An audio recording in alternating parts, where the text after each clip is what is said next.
الذي مصطفى اما بعد. محترم علی جناب ناظم صاحب، صدر مدرس صاحب اور مشفق اساتذہ کرام اور معزز حاضرین، آج کا یہ تاریخ ساز دن جس کو جشن جمہوریت کے طور پر ہر سال پورے ملک میں منایا جاتا ہے، یہ ہم ہندوستانیوں کے لیے قومی تہوار کا دن ہے۔ آج سے تقریباً 79 سال پہلے 15 اگست 1947 کو ہمارا ملک انگریزوں کے چنگل سے آزاد ہوا۔ انگریز یہ ملک چھوڑ کر چلے گئے، لیکن چونکہ ابھی ہندوستان کو کوئی آئین مرتب نہیں ہوا تھا،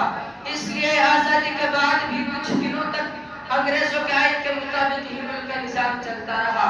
لیکن جلد ہی اس وقت کے ہمارے جو عظیم قومی رہنما تھے، ان لوگوں نے آپسی صلاح و مشورہ سے ڈاکٹر بھیم راؤ امبیڈکر کی قیادت میں ایک قانون ساز کمیٹی بنائی، اور اس کمیٹی نے 2 سال 11 مہینے کی انتہائی کوشش کے بعد قانون ہند مرتب کیا، اور 26 جنوری 1950 کو اس قانون کی ایک کاپی پارلیمنٹ قانون ساز اسمبلی اور عدلیہ کو سونپ دی گئی کہ اب ملک کا نظام اسی آئین کے مطابق چلے گا۔ ہمارا یہ ملک مختلف مذاہب اور مختلف قوموں کا گہوارہ ہے، یہاں ہر قسم کے لوگ بستے ہیں اور ہر مذہب کے ماننے والے یہاں موجود ہیں، اس لیے دستور ہند میں تمام مذاہب اور تمام قوموں کی رعایت رکھی گئی ہے،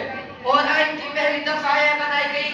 کہ ہندوستان ایک سیکولر اور جمہوری ملک ہے، یعنی ہندوستان کا کوئی سرکاری مذہب نہیں ہے، بلکہ اس ملک میں ہر مذہب کے ماننے والوں کے لیے مکمل آزادی ہے۔ یہاں کا ہر باشندہ اپنے مذہب پر آزادی سے عمل کرتے ہوئے زندگی گزار سکتا ہے،